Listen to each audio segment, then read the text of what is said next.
So today we are having a talk by Samantha Santos Baez, and she's coming all the way from New York to really take advantage of the opportunity to network. So make sure you introduce yourself to her, say hi, and she's gonna have a lovely talk for us today.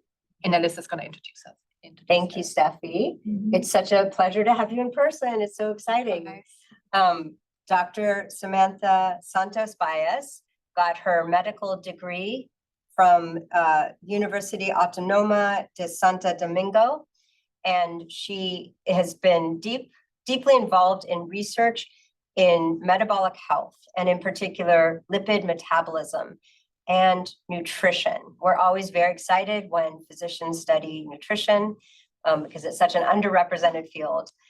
She is currently doing a postdoctoral fellowship at Columbia University, and she is part of the Columbia NORC, the NIDDK funded Nutrition and Obesity Research Center. And so we are cousins. We have a UCSF NORC, and we have a scholarly exchange program. So she was awarded this Inspire, she's an Inspire scholar, which means that she was matched with us at UCSF to also get to know metabolic researchers here. So that's why we're so happy to have you in person and get to hear about your research. Samantha has been involved in several innovative trials on time-restricted feeding. So we'll hear about those toward the end of her talk and how these affect lipid metabolism. So welcome, thank you so much. And if you would like to meet with her today, you can email me and Rachel Radin. We're organizing her schedule today. Thank you. Okay, thank you all, and thank you so much for the invitation. I'm very excited and honored to be here. So yes, I am going to go over the complexities of diet and eating patterns for the lifestyle management of obesity and diabetes, and I really hope you enjoy this talk today. This is the outline. I'll start with some introduction and background. Then I'll give you a brief overview of the New York Time Restricted Eating Study. After that, then I'll show you some results we have, which are separated in two buckets. The first one being on the plausibility of dietary recalls, specifically for the assessment of caloric intake and meal timing. And then I'll go over my second bucket of results, which are about diet and meal pattern assessments as determinants of glucose variability, and glucose tolerance. And after that, the concluding remarks. So starting with the introduction, the obesity and diabetes epidemic continues to grow in the United States. And this is important because obesity is a risk factor for the development and progression of prediabetes and type 2 diabetes. 1 in 3 people have prediabetes, and of those, at least 70% will progress to type 2 diabetes in their lifetime. Now, this will happen unless healthy lifestyle changes take place to mitigate this progression. With that said, lifestyle interventions are the cornerstone treatment for obesity and metabolic disorders. And healthcare providers have mostly focused in how much we eat, specifically how many calories go in versus how many calories go out. Then there was a shift in focus towards what we eat, with special attention to our dietary quality. And both of these approaches are good, but they have very poor track record and very low adherence, so weight regain is common. So an alternative approach with an emerging important factor has been proposed, which is when we eat our meals. Now, the circadian system in the hypothalamus generates daily rhythms using daylight, but it also takes on peripheral cues, such as our behaviors, including eating behaviors, as well as physical activities. But these behaviors are supposed to be aligned with daylight, but when that does not happen and misalignment occurs, then there is a disruption of this rhythmicity, leading to the synchronization that can lead to this disrupted glucose metabolism and eventually increased risk of cardiometabolic diseases. So there's emerging evidence that the alignment of meal timing and endogenous circadian rhythms is an important determinant of metabolic disorders. Adults consume over 37% of their calories after 6 p.m. Half of them have an eating window of 14 hours a day or more, and eating later in the day may hinder the success of weight loss therapy, even in those individuals that observe certain lifestyle interventions like eating less or watching exactly what they eat. Our group completed an open label randomized study to assess the feasibility of time-restricted eating in adults in the New York City area. And they found that 56% of those adults consumed their meals within a 14-hour eating window. To the right, we see that the individual data for the eating windows between baseline and which is with the gray bars, and the 3-month mark intervention, which is shown in the white bars. In this study, it was found that 81% of the participants were able to reduce their eating window by 2 hours or more, while 56% of the participants were able to reduce their eating window by 4 hours or more successfully. Sorry, can I just ask about that particular graph? Who are the sample? It just seems like there's no breakfast eaters in this sample. No breakfast eaters? Well, so like very few people ate anything between 8 and 10 in the morning. And so like who Yeah, were the individuals that made up this sample? Yeah, we didn't just exclusively enroll participants that weren't breakfast eaters, but this is the 95 percentile of eating window over the average of 2 weeks. So it's when most of their meals do take place. So it looks like many of them, I guess excluding participant 15 and 1, do consume a very late breakfast. Yeah, I just didn't know, like, 11. you know, given the focus on like circadian timing, Yeah, things like exactly. that, it seems like that might be matter. Yes, And and the that, criteria was that they had to have like a 14. what was that? The criteria for inclusion was that they had to have Yeah. a 14-hour window. Yeah, independently on whether they had. Got it. But it makes sense that like they're eating their shifts later. Yes. Yes, they were, yes. So that takes me to the second part of my talk, which is the New York Time Restricted Eating study. This is also, in short, it's the New York Treat Study, and this is a 2-arm randomized controlled trial that seeks to examine the effect of a time-restricted eating intervention for 10 hours versus a 14-hour habitual eating window. This study is done in adults with overweight or obesity, and adults with prediabetes or type 2 diabetes, and they have an age of between 50 to 75 years, so they are older adults.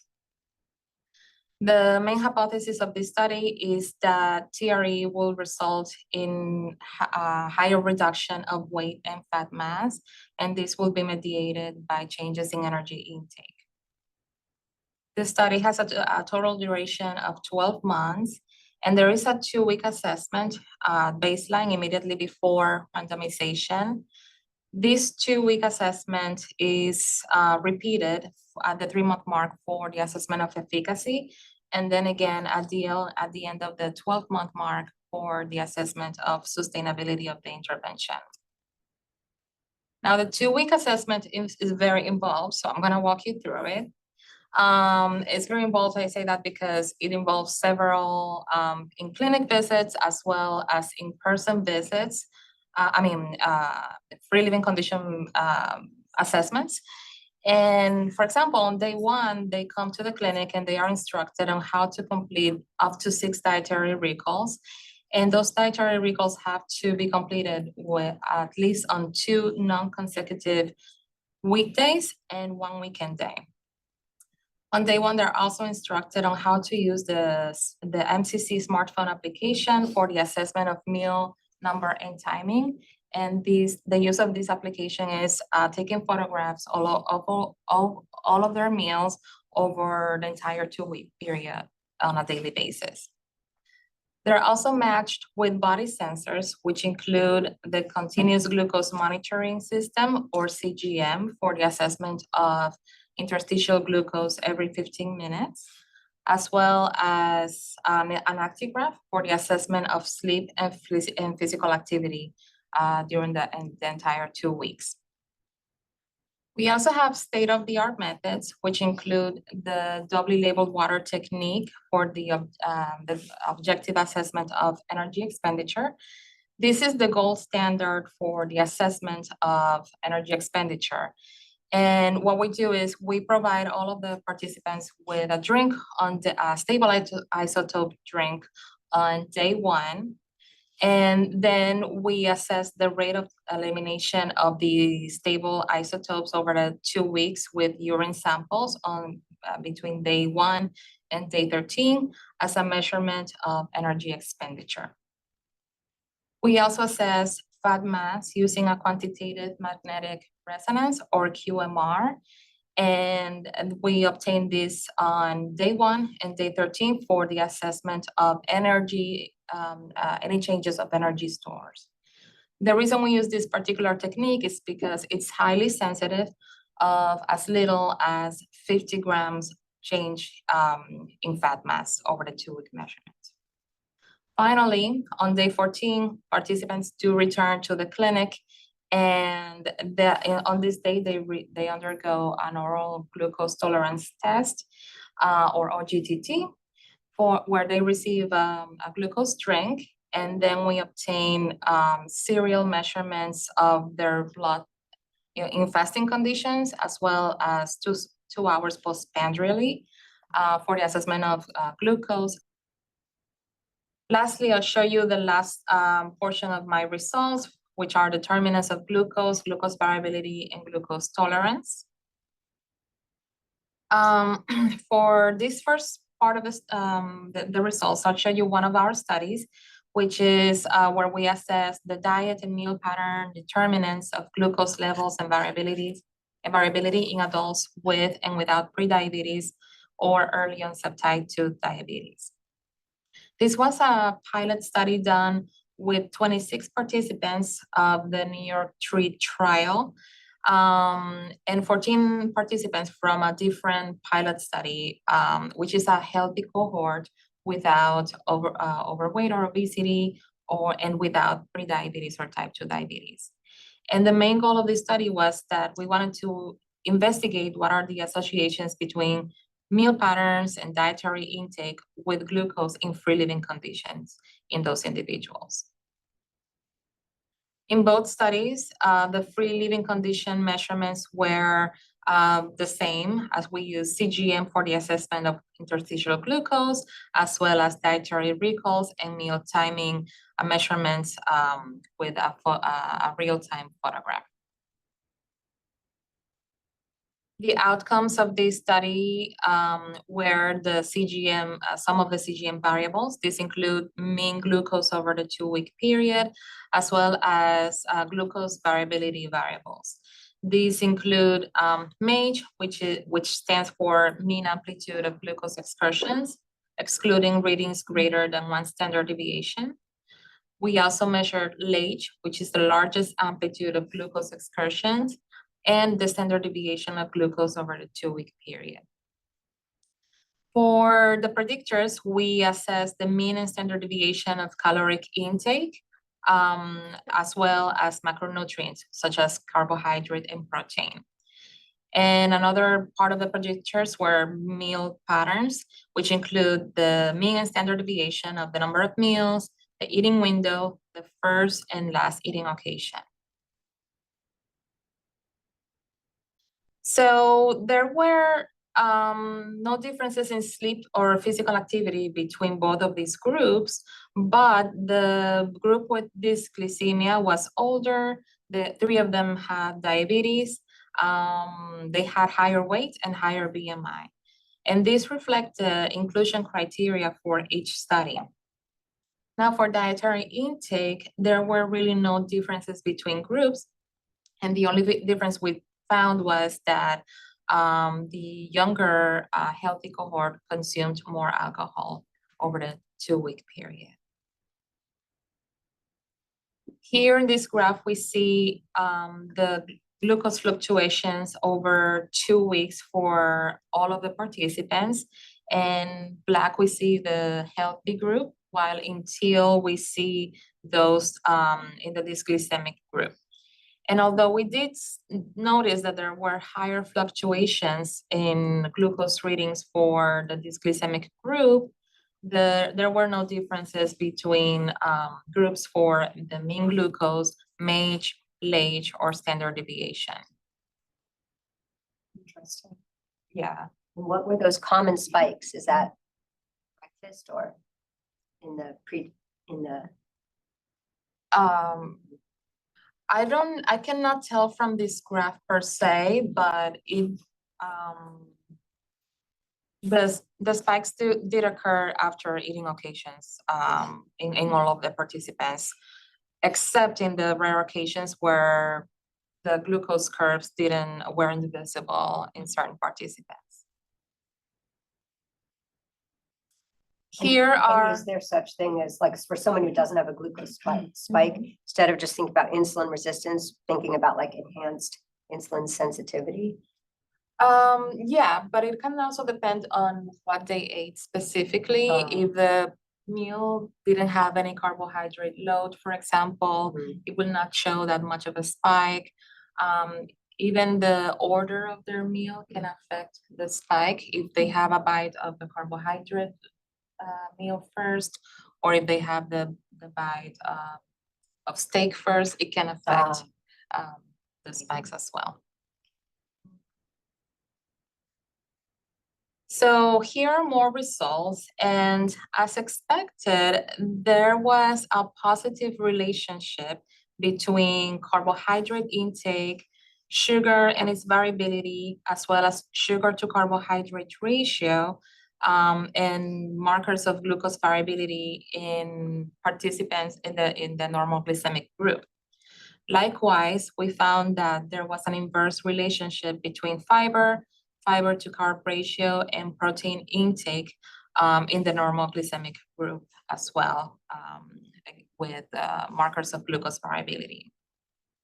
Surprisingly, the opposite relationships were seen in the dysglycemic group, as what we saw was a positive relationship between protein intake and mean glucose, as well as an inverse relationship between sugar to carbohydrate ratio and the standard deviation of glucose. Granted, these are very surprising results, not what we expected based on our hypothesis, and also what we saw in the normal glycemic group.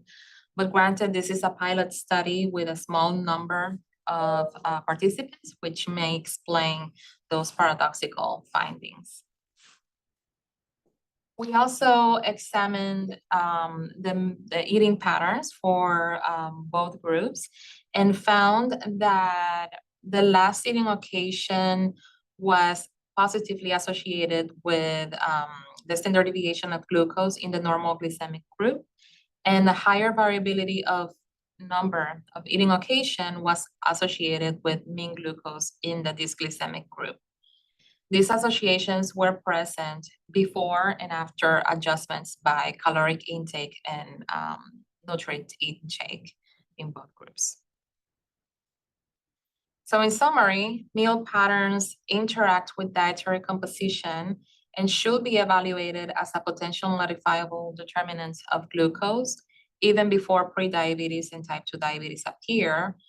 And these results pave the way for considering a comprehensive dietary behavior approach of CGM data interpretation. Now, this is a separate section of results, which is where we're looking at late eaters versus early eaters. And here we aim to investigate the association between habitual mealtime and glucose metabolism in adults with overweight and obesity and dysglycemia. For this part, I'm showing you data using the dietary recalls, as well as the real-time data from a smartphone application and the OGTT data. Participants were categorized as late eaters if they consumed 45% of their calories or more after 5 p.m. Otherwise, they were categorized as early eaters. And we obtained this cutoff from meta-analysis of 8 studies that presented the percentage of energy intakes for full morning and afternoon and evening intakes. There were no differences in age or sex or anthropometics or body composition between the early and late eaters.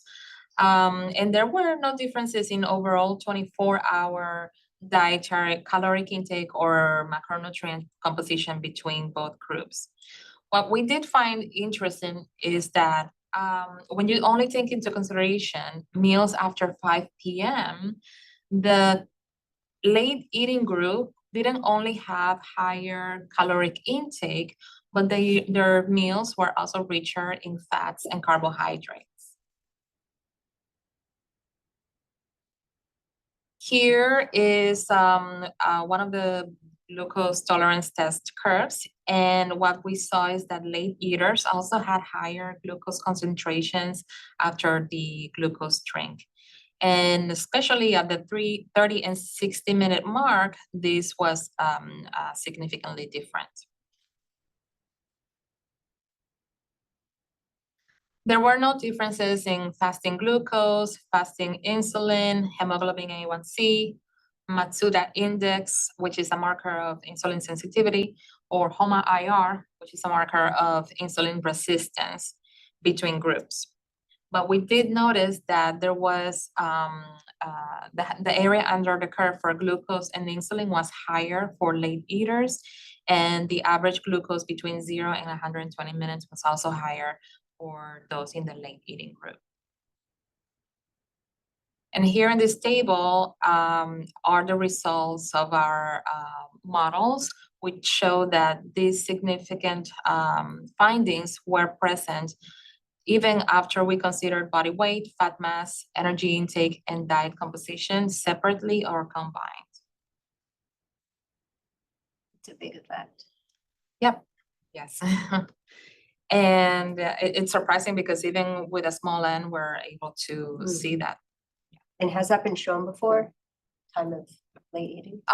So studies in late eating have been, have mostly focused in obesity for now, and they have identified some mechanisms on how late eating can promote an obesogenic environment, meaning that there can be a reduction in energy expenditure overall, as well as higher levels of hunger hormones, for example. But there isn't that much data out there on glucose metabolism. And that's what we're trying to do, especially at the 3-month mark and the 12-month mark as well. So stay tuned. Thank you. So yeah, in summary, the late eaters exhibited poorer glucose tolerance compared to early eaters. And this was independently of body weight, fat mass, caloric intake, and dietary composition. So addressing meal timing may be an important complement to diet and physical activity recommendations for the management of glycemia. In conclusion, the assessment of dietary intake is difficult. So the objective and real-time methods do highlight the limitations of using self-reported recalls. Number one, the plausibility of energy intake can be assessed by doubly labeled water. And we also noticed that these inaccuracies do extend beyond caloric intake. So meal timing methodology should be considered in assessments of meal timing interventions. And number two, meal patterns and timing does influence glucose tolerance. So as meal timing we saw interacts with diet even before prediabetes and type 2 diabetes appear. For the future directions of the field, we hope that there is eventually a development of passive assessments of diet. We hope that phone applications become more sophisticated. We do need wearables the same way we have CGM and Actigraph for the objective assessment in free living conditions of glucose and energy expenditure. We don't really have a tool like that for energy intake, as even the real-time photographs are great when the photographs are taken, but it still requires self-motivation. There are some developments underway, which includes chewing detectors, wrist motion devices, as well as portable cameras in glasses. But these are in their very early stages, still under development, and they have been primarily evaluated in strict research settings. So the widespread applicability is limited right now. And number two, what are the mechanisms that can link meal timing with cardiometabolic health outcomes? Again, we know how late eating can influence some of the pathways involved in adipogenesis and reduction of lipolysis, but we don't know as of yet what the mechanisms that can be involved in worse glycemic environment for the participants. So we hope to get an answer for that very soon. And yes, thank you all so much for having me. Thank you for the invitation. Hope you enjoyed it. Amazing. So let's turn off this. Everyone could join us by screen. You can take off your screens and we can have some Q&A. That was such a rich talk, so much data and excellent methods. Yeah, we are, did you guys get a chance to introduce anyone here? Just informally before. Yeah. Are we able to see anyone on the screen? I don't know. They have to turn their Okay, cameras on. so we have Dorothy, who you're going to meet at 3 today. She is a nutrition researcher on NGHS. So you've Okay. met her on the meetings. And Barbara Luraya. We have Sunil Kaliwad, who is the director of the NORC, co-director of the NORC, and also studies metabolic health in different ethnic subpopulations. Okay. And this is Rachel Radin. And Isabella, who they run a whole study with continuous glucose monitoring and Binge eating behavior. binge eating. Yeah, so you'll meet with them for lunch, and anyone who wants to join them, you're welcome. Okay, great. Well, I'll start with a question on the last point about like the mechanism between diurnal rhythm or time of eating and the glucose control. So what do you mean when you say we don't know the mechanism? I'm looking for the mechanism. Is this a intracellular mechanism? Is this what do you? That's what I mean. The study I was referring about earlier was mostly focused on mechanisms of how it can contribute, late eating can contribute to obesity or and increased adiposity. But so far, we don't really have an answer on mechanisms for glucose. We do have a lot of solid data for animal studies, but again, there's so many different studies in humans the methodology is so different that results are not really consistent. And that's what I'm hoping to show here today, that we should really take into consideration that real-time data is what's really will help us move forward in this field to get those answers. And so the mechanism you're seeking is physiological, not necessarily intracellular. Yeah, for now, physiological. Right now, we're doing the study we're using the time-restricted eating intervention. So we're very close to finalizing enrollment, and I hope to give you an answer about that very soon. Great, very exciting. Yeah. Any questions from our Zoom audience? Yeah, just a few questions. That was a really interesting set of data. In thinking about, you mentioned the difficulties in getting to mechanism. It's not so straightforward how you really get to precise mechanism using approaches like this. Furthermore, the differences between animal models and humans are profound because, whereas you can do highly mechanistic studies in mice are nocturnal, and the eating pattern is fundamentally different. And so, extrapolation of mouse data to human is not, again, at all straightforward based on some very, very clear differences. But confining the discussion to the human, with your readout being glycemic excursion, I'm wondering whether you have thought of, or anyone has done glucose clamp on people in these different patterns of eating, so that you can actually understand the mechanism underlying the glycemic excursion. Is it because of a lack of counter-regulatory hormones that are being produced in conjunction with the initial spike?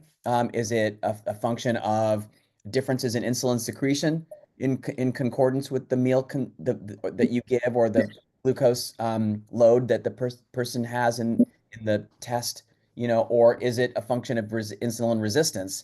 You show HOMA, but that's not necessarily the same thing as the dynamic response that you're measuring at the same time, because the HOMA is a function of the chronic behavioral state of the person over time, and that it takes into account not only the eating pattern that person has, but also how much weight they gain and what pattern of fat deposition they have, visceral versus subcutaneous adiposity. And there's probably a lot of heterogeneity in the people in your data set in those parameters. So the HOMA differences may reflect something that's not the same mechanistically as the glucose excursion when you test it specifically. So I just wonder what your thoughts are in terms of how you want to explore some of these things. Even if you're doing it at the whole person level, you can still get pretty mechanistic if you were able to deploy the right techniques. Yeah, thank you so much for your question. So in our study right now for the time-restricted eating trial, what we're doing is the OGTT, but I'm also doing, yes, with the Matsuda index, with the HOMA IR, but I'm also doing smaller study on the side, which is assessing the insulin sensitivity at the adipose tissue level as well. That, as of last I checked, has not been done. So that is one of the pathways I'm planning to explore. With biopsy? Not through biopsy, but measurements of free fatty acids during the OGTT. Yeah, most of the studies out there have identified are more causal than mechanistics in terms of the glucose improvements, if any. Yeah. Okay. That's and then where we are right now. Yeah. The other question I had was, the preponderance of data in the time-restricted eating space, including some stuff from Sachin Panda and others, suggests that the microbiome is a big determinant of this. Is that what you think? And are you trying to correlate some of these dynamic responses that you're studying with an assessment of microbiome in the same people? That can be done that's something that I can definitely look into exploring in the future, but in our study right now, we're not examining the microbiome. So, right. But do you think that that's the regulator here? Because other groups challenge that notion that, this is all microbiome mediated. I just wondered whether you have a hunch in terms of what's underlying all of this. My hunch is that it may be involved, but it's just one of the microbiome is just one side of the story. It's not the entire study. And a last question is,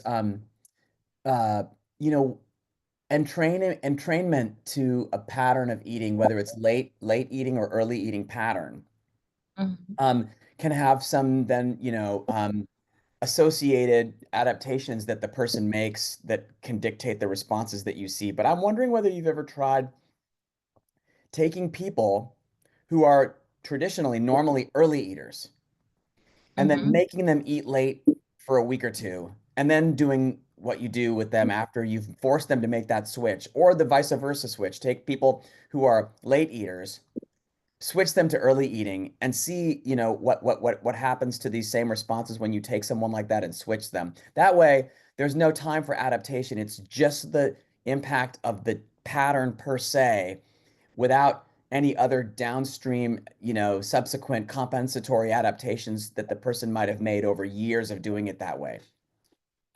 That is a great point, and something that I should probably explore down the road, for sure. Right that now, might for be an easy one, because you have the setup for it. For this particular study, what we have is people with long eating windows, but they have to, before enrollment, we make sure that they are habitual breakfast eaters as well as dinner eaters. So I'm not sure if we can really, we have to be powered first as well to see if with this particular cohort we can even do that. But that's definitely a great option to explore. Great, thanks.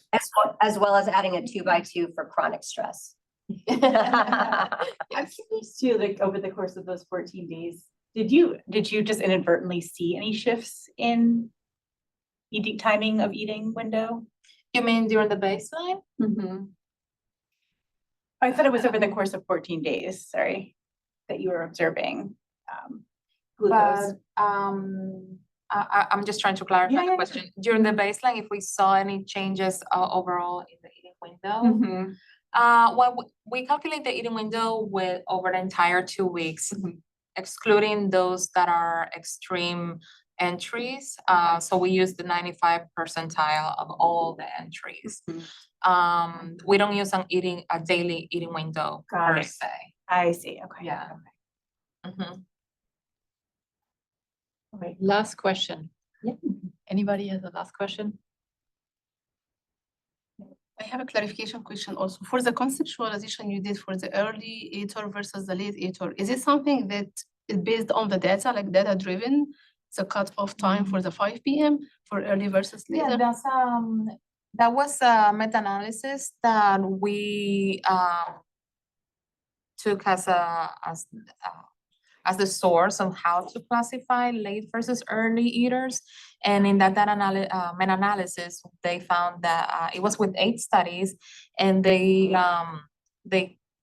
assessed how to calculate the percentage of all of the entries to pull the data between morning and evening intakes.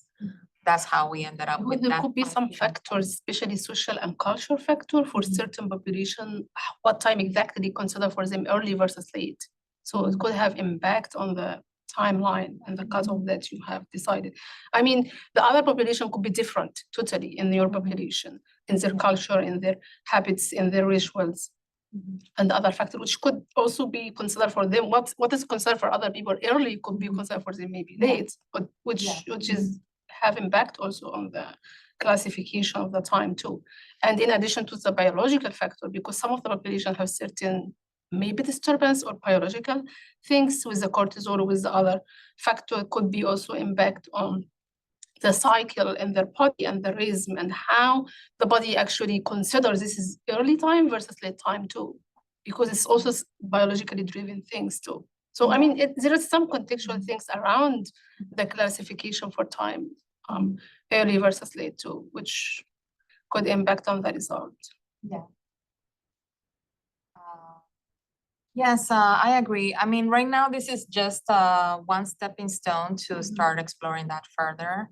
So there's down the road, hopefully, other ways we can explore late versus early in a continuous manner instead, for example, or look for different classifications of early versus late that can vary culturally or even by, if it depends even by the work you do, because Yeah. sometimes you don't really have control on when you really want to eat, but when you have to, it's like that. Yeah. Thank you so much for this Yeah. wonderful talk. Thank you. Yeah, Thank you so thanks much for everyone having for me. coming. So we have, Next meeting, we'll be talking with Arash Javanbakht on augmented reality, trauma exposure in refugees. So it'll be. so